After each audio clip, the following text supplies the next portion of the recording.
राज्य शासनाने अतिशय चांगला निर्णय घेतला की वन्य प्राण्यांच्या हमल्यामध्ये त्या ठिकाणी जर मृत्युमुखी आपण पडलो तर त्या कुटुंबातील एखाद्या व्यक्तीला सदस्याला आपण सरकारी नोकरी देणार आहोत। अध्यक्ष महोदय, आमचा जो विदर्भ आहे, आमच्या विदर्भामध्ये खूप मोठ्या प्रमाणामध्ये बिबट्या तर आहेतच, परंतु नीलगाई आहेत अध्यक्ष महोदय। त्या नीलगाई कळपाने शेतामध्ये येतात, शेतामध्ये त्या घुसल्यानंतर त्या ठिकाणी 250-300 नीलगाई जेव्हा येतात तेव्हा तो एकटा शेतकरी किंवा त्या शेतकऱ्यांचं कुटुंब त्या ठिकाणी काहीही करू शकत नाही।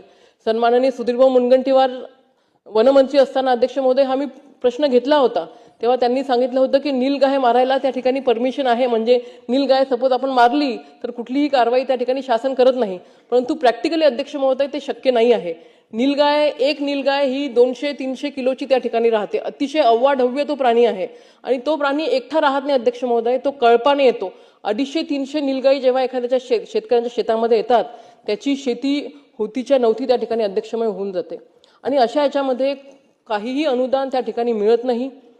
डीपीटीसी मधून फंड देण्यात येईल असं सांगितलं जातं, परंतु अध्यक्ष महोदय डीपीटीसी मधून तेवढा फंड मिळत नाही। अध्यक्ष महोदय, माझी विनंती आहे आणि एक महत्त्वाचा विषय अध्यक्ष महोदय जो मला बोलायचा आहे, म्हणजे माझ्या स्वतः सोबत अध्यक्ष महोदय घडलेला आहे। हा जो ही जी नीलगाय आहे ही एखाद्या वेळी रस्ता भरकटली की ही रस्त्यावरती येते अध्यक्ष महोदय। रस्त्यावरती आल्यानंतर ती जेव्हा एखाद्या गाडीला धडकली की त्याचा ऍक्सिडेंट होतो। माझा स्वतःचा ऍक्सिडेंट अध्यक्ष महोदय झालेला आहे।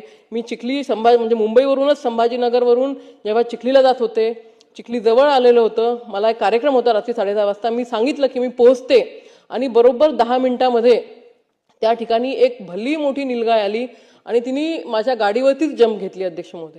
जंप अशी घेतली की माझी गाडी त्या ठिकाणी लॉक झाली, त्याच्यामुळे पलटी वगैरे झाली नाही, परंतु त्यानंतर दुसऱ्याच दिवशी अध्यक्ष महोदय त्याच ठिकाणी 2 ते 3 ऍक्सिडेंट झालेत आणि बऱ्याचशा लोकांचे प्राण सुद्धा गेले।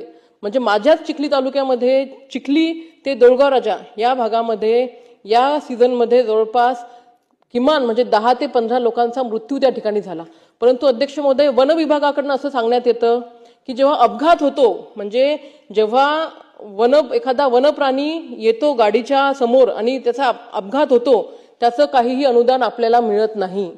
जेव्हा एखादा वन्य प्राणी हमला करतो त्याच वेळेला हे काही अनुदान त्या ठिकाणी मिळतं। माझी विनंती अध्यक्ष महोदय, या GR मध्ये थोडीशी आपण सुधारणा केली पाहिजे आणि ज्या वेळेला एखादा वन्य प्राणी जेव्हा गाडीवरती येतो आणि त्यावेळेला त्याचा ऍक्सिडेंट होतो, अपघात होतो आणि त्याचा मृत्यू होतो, तर अशा वेळेला सुद्धा अध्यक्ष महोदय त्या ठिकाणी अशी केस ग्राह्य धरली पाहिजे आणि त्याला अध्यक्ष महोदय आपण शासन